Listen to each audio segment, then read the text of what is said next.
হযরত ইব্রাহিম নবী আলাইহিস সালাতু ওয়াস সালামকে আল্লাহ তাআলা কেমন ভাবে ভালোবেসেছেন।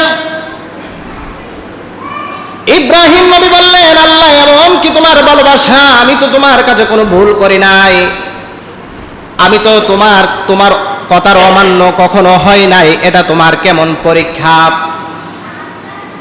হযরত ইব্রাহিম নবী আলাইহিস সালাতু ওয়াস সালামকে যখন আগুনের কুণ্ডলীর মধ্যে ফেলানো হবে, আগুনের মধ্যে ফেলা হবে, ওই মুহূর্তে হযরত ইব্রাহিম নবী আলাইহিস সালাতু ওয়াস সালাম আল্লাহ তাআলা আরশ আসীন থেকে দেখতেছেন, আর হযরত জিবরাইল আলাইহিস সালাতু ওয়াস সালাম দৌড় দিয়ে আল্লাহর কাছে চলে গেলেন। হযরত জিবরাইল আলাইহিস সালাতু ওয়াস সালাম আল্লাহর কাছে দৌড় দিয়ে পৌঁছে গেলেন, ইয়া আল্লাহ, আপনার বন্ধু ইব্রাহিমকে আগুনের মধ্যে ফেলে দিচ্ছেন, আপনি কোনো কিছু করবেন না?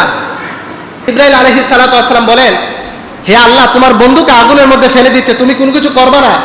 আল্লাহ বলেন, তোর যদি সমস্যা হয় তাহলে তুই যা।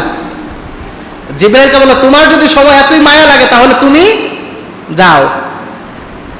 জিবরাইল আলাইহিস সালাতু ওয়াস সালাম সাথে সাথে ইব্রাহিম নবী আলাইহিস সালাতু ওয়াস সালামের কাছে আসলেন, এসে বললেন, ও ইব্রাহিম নবী আলাইহিস সালাতু ওয়াস সালাম, আজকে আপনার এত বড় বিপদের মধ্যে আপনার কি উপকার করতে পারে, আপনি আমার কাছে চান?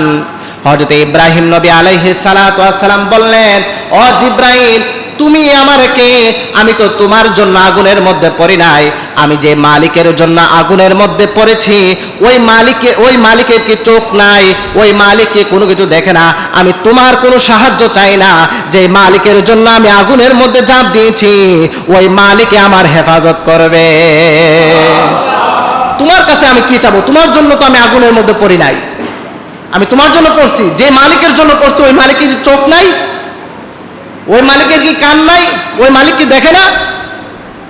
আল্লাহ তাআলা তখন বুঝে ফেললেন, আল্লাহ তাআলা তখন সাথে সাথে আগুনকে হুকুম করলেন, হে আগুন, আমি আল্লাহ তাআলা তোমাকে সৃষ্টি করেছি জ্বালানোর জন্য, পোড়ানোর জন্য, কিন্তু আমার নবী ইব্রাহিমের জন্য তুমি আগুন হয়ে যাও বরফ। আমি নবী ইব্রাহিমের জন্য, আমার বন্ধু নবী ইব্রাহিমের জন্য তুমি হয়ে যাও জান্নাতের বাগান।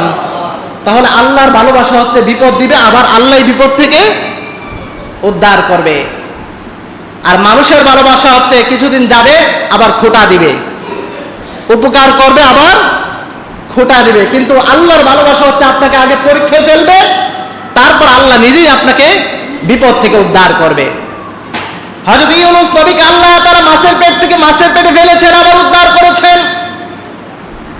আল্লাহ তাআলা হযরত আইয়ুব নবীকে এরকম অসুস্থতা দিয়েছেন। মানুষের ভালোবাসা হচ্ছে এমন, যখন অসুস্থ হয়ে যাবেন আপনাকে দূরে ঠেলে দিবে।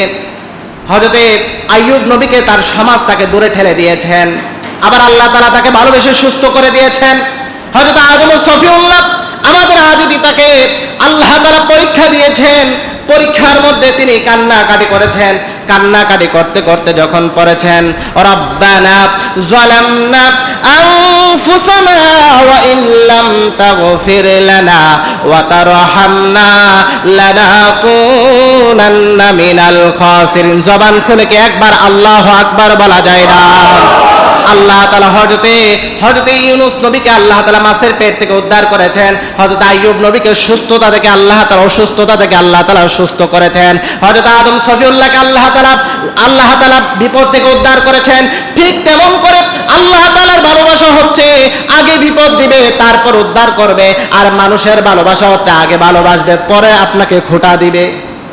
আল্লাহর ভালোবাসা আগে বিপদ দিবে পরে উদ্ধার করবে, আর মানুষের ভালোবাসা আগে ভালোবাসবে পরে খোঁটা দিবে। তাহলে ভালোবাসার মধ্যে পার্থক্য আছে না নাই? আছে। বিপদ আসলে হতাশ হওয়া যাবে না, বিপদ আসলেই বিচলিত হওয়া যাবে না, আল্লাহর কাছে সাহায্য চাইতে হবে, কি ব্যবস্থা করা যায় তা চিন্তা করতে হবে। বিপদ আসবেই। দুনিয়া আপনার জন্য জান্নাতের জায়গা না, জান্নাত তো পরে, দুনিয়াটা হচ্ছে পরীক্ষার জায়গা। আল্লাযী খালাকাল মাউতা ওয়াল হায়াতা লিয়াবলুয়াকুম আইয়ুকুম আহসানু আমালা।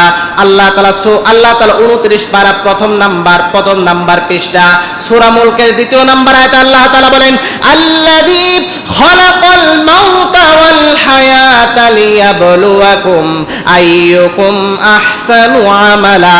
আমি